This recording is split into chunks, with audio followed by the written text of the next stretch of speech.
Hello everyone, my name is Joshua. This is the 15th video of my video journal series. Today's date is Monday the 23rd of February 2026. And yeah, it's finally Monday. I've gotten back home, back in Sydney. As per my previous video, I was actually in Melbourne for the weekend, just Saturday and Sunday. And yeah, late last night I took a cab home, and now I am home safe and sound with all my family. It was a very nice trip to Melbourne. We flew there, obviously. I wanted to catch a train, but my mum, she couldn't handle 11 hours, so she was like, oh, we'll just take a flight instead. Yeah, very lovely city. I haven't been there in a few months because I went there in December of 2024. But apart from that, I think it was when I was a very, very young kid. It was like the first and only time I remember up to that point being to Melbourne. I went there when I was, God, maybe like around 10 years old, or maybe even like 8 or 7. And then I went there December 2024, and then just recently, around 2 days ago, I was in the city. And no, like I said, a very nice city, very beautiful, lots of arts and scenery, trams, very old but gold architecture. That's what I like to call it, old but gold architecture. Very classical, buildings. Just love the whole scenery of the CBD. I didn't really go outside the CBD. I just went to like Chinatown, um, along Swanston Street up to Parliament, which you could see in my previous vlogs or video journal entries, as I like to call them, because I like to be a little bit more fancier than that. But now, and I just want to talk a little bit more about Melbourne. Yeah, and I just really love the city. That's why I'm just going to be really talking about today. I just really thought, it was a very good city. I love to go back there in the future. More to the surrounding inner city suburbs, and maybe even out to the outer suburbs. I really wanted to go on Puffing Billy, which is basically this tourist train all the way southeast of Melbourne. And, it's quite famous for going over these beautiful, I guess, viaducts. Not viaducts, but they're like wooden viaducts, and through these hills and, you know, mountains, I guess. It's sort of like mountains, and people can like dangle their legs out of the window of the train. That's a very famous thing about Puffing Billy. It's an old steam train. People get onto the carriages, and they're sitting down on the windowsill with their legs out. It's a very iconic part of the Melbourne experience. I've always wanted to go on Puffing Billy, and when I went there with a mate in December 2024 to Melbourne, we were originally going to go to Puffing Billy, but all the tickets were sold out because we didn't book it early enough. And I always just dreamed of going back there, going back on Puffing Billy, but we couldn't do it for um, my last trip, which was a few days ago, because we were pretty much booked out on those entire 2 days. So who knows? Maybe I'll be able to go there. Maybe next year, the year after. It'll definitely be on my bucket list. But yeah, and I remember when I went there in December of 2024, I went with a friend to Luna Park, and I really wanted to go on the scenic roller coaster, which is basically that roller coaster that goes throughout the entire length of the park on its outside perimeters. But the day I went, it was actually not operating because it just rained not too long before we arrived, and they couldn't operate the ride because it was too slippery. So we only went on like the ghost train ride. We went on there twice. We got something to eat, and we left, which was a pretty short day at Luna Park, Melbourne. We just did a lot of walking around the park. And mind you, this was last year. It wasn't this trip. It was in December 2024 when I went with a mate, and we saw the opening of the metro tunnel, which I'll get into a little bit later. But yeah, and I really wanted to go to Luna Park again this, this time, but at the same time, I was too busy with my mom and family. We couldn't really reserve enough time to go to Luna Park, Melbourne, which I regret. But I guess I was fortunate enough last year to see the opening of the metro tunnel. I saw it day one. I didn't see the first service, but I remember I was there on the first day when the metro tunnel opened. The first station I visited was Town Hall Station, and my friend and I we did the entire journey from, I think it was Anzac to, I know it isn't Parkville, but it's a station after Parkville. It's like to the sort of west of Parkville. I've forgotten what name it was.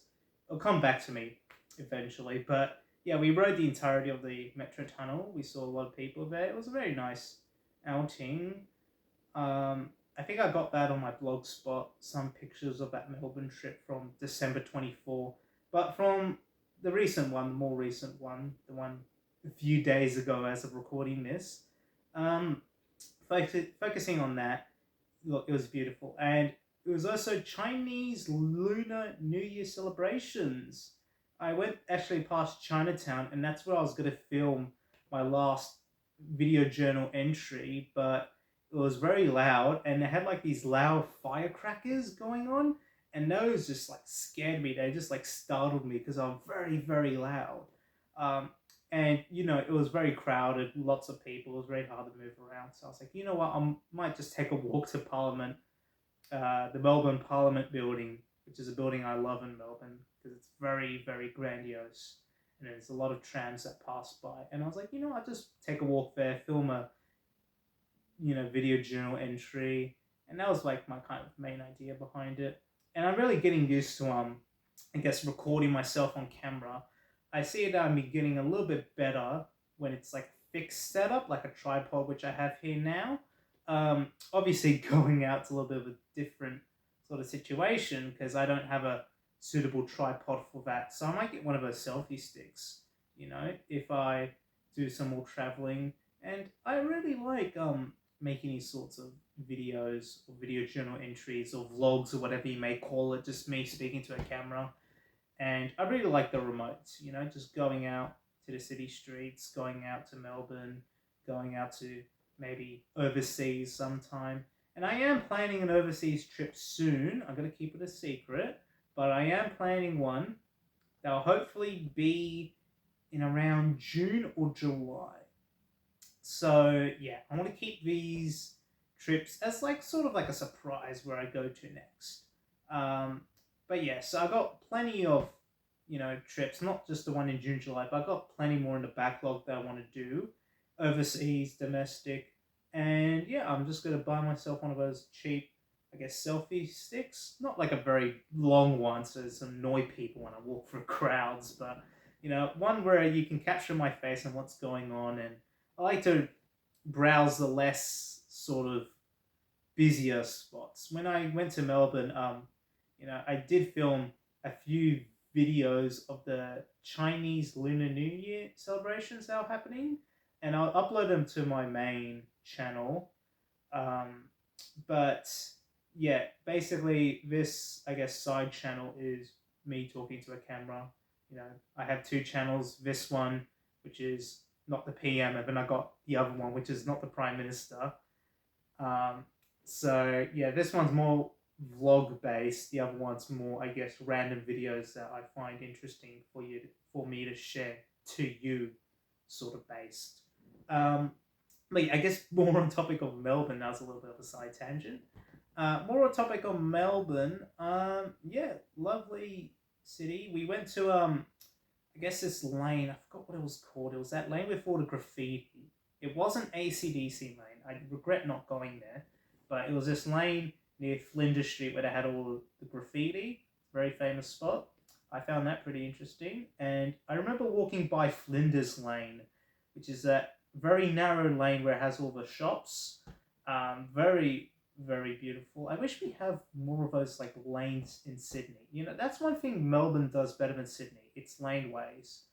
May seem a very specific point to make, but I feel like Melbourne does way better with transforming its laneways from like places where you just put rubbish and parked cars to actually making it a little bit more vibrant.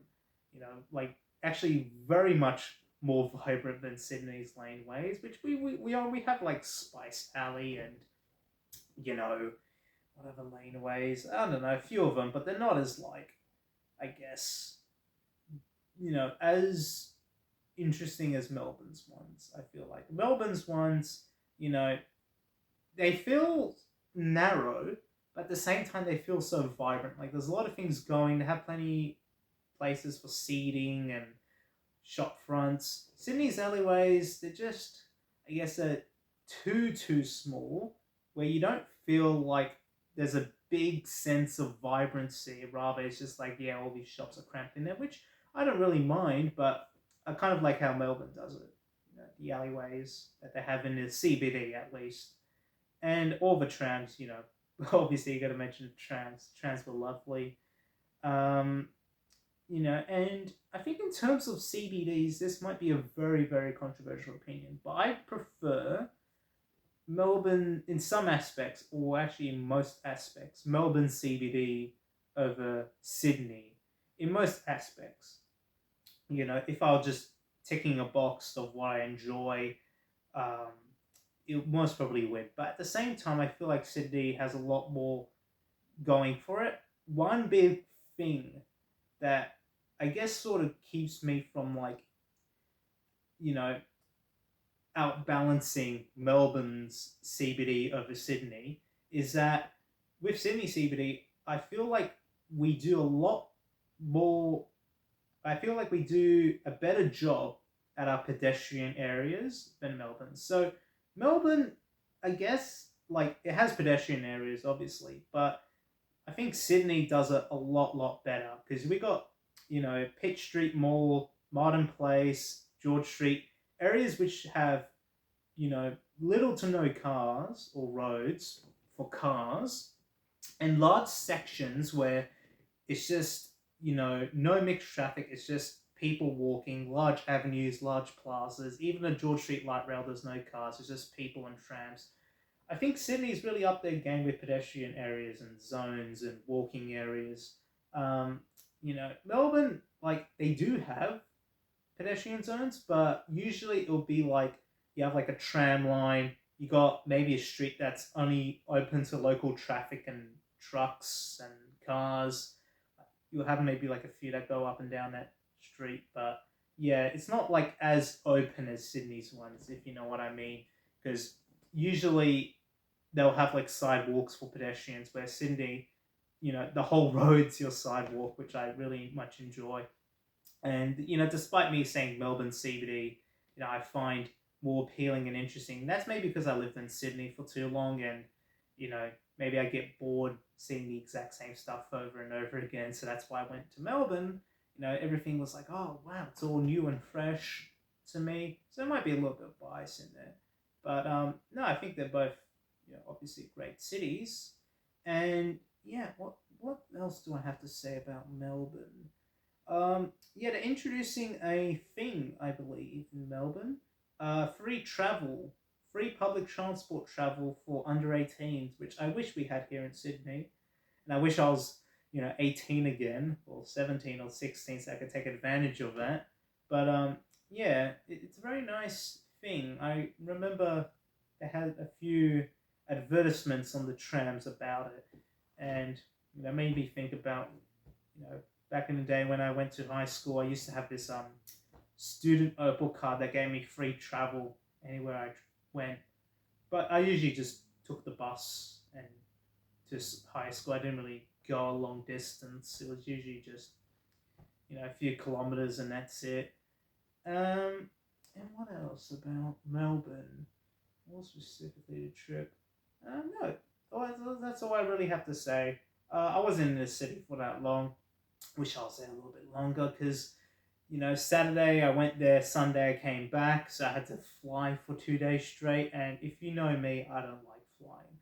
Flying is, I'm going to go on a little bit of a side tangent. Flying, to me, has to be one of the worst or most, like, I guess, mundane experiences. It's not like taking a train where you get a little bit extra leg room, you get to walk around, and, I just personally like riding a train better, even if it may take longer. I kind of like the relaxed atmosphere of trains. Meanwhile, with flying, you're cramped together as sardines. you know, takeoff and landing I always find enjoyable because you're just like, you know, feeling the force against you. And I'm a weirdo. I like that sort of stuff. But, you know, with flying, when you're actually in the air and you look at your watch and you realize, oh, I got, you know, at least 4 hours until my destination. You're just sitting there uncomfortable. You gotta like squeeze your elbows if you're in economy. And, you know, like the staff are very nice. Obviously, that's a big pro about it. Staff are very nice, customer service very nice. It's just that, you know, I don't like the cramped atmosphere. And yeah, that's what I felt like when I went to Melbourne. Luckily, the flight was only around 1.5 hours. So yeah, it was pretty much, you know, over and done with. When I took the train in December 2024, it was 11 hours because we don't have high speed rail in Australia. We have to rely on diesel trains, which follow the same track as steam trains did over 100 years ago. So that's always fantastic. But even then, 11 hours was like, you know, it wasn't the worst thing I've ever been through in terms of like public transport journeys. Um, you know, the seats were okay. I remember on the XPT. And yeah, that was pretty much it. Like towards maybe the 6, 7 hour mark or 8 hour mark, you know, you pretty much feel your back starting to hurt, and maybe that's when you need to just do a little walk around. But you know, the XPTs, I don't think they're that bad. They're quite okay. The train to Melbourne's more like an experience rather than, you know, an effective means of travel. And I just took it because it was very cheap for students to take. But yeah, flying, you know, it's a little bit more expensive. You get there a lot quicker. And as much as I said about being squeezed, you know, packed as sardines, it's not going to be totally unbearable. I remember God, now this has gone about flying. It went from a video about Melbourne to a video about flying. But I just want to add this before I leave for today, is that I remember when I went to Japan November of 2024, I remember the flight, I took ANA, which is their national carrier, and that was pretty good. They gave me very good meals on that flight from Sydney to Tokyo, Haneda, and yeah, it was pretty much, you know, very good flight. I mean, it was like 8, 9 hours, but even then, I didn't really feel as packed. There was a little bit more like elbow space, and yeah, they gave you very good meals, in-flight entertainment, which is something that's not really done a lot nowadays. Those mini screens at the back of airplane seats. On my Qantas flight to Melbourne, the recent one, they did have those mini like devices at the back of the seats where you can play movies, music. But on my flight from Melbourne to Sydney, the aircraft I was in didn't have those, you know, mini devices at the back, the media player, which I found a little bit disappointing because I miss those. You know, it's like, you know, I have a mobile phone and they offer free flight Wi-Fi. Can I say that, please?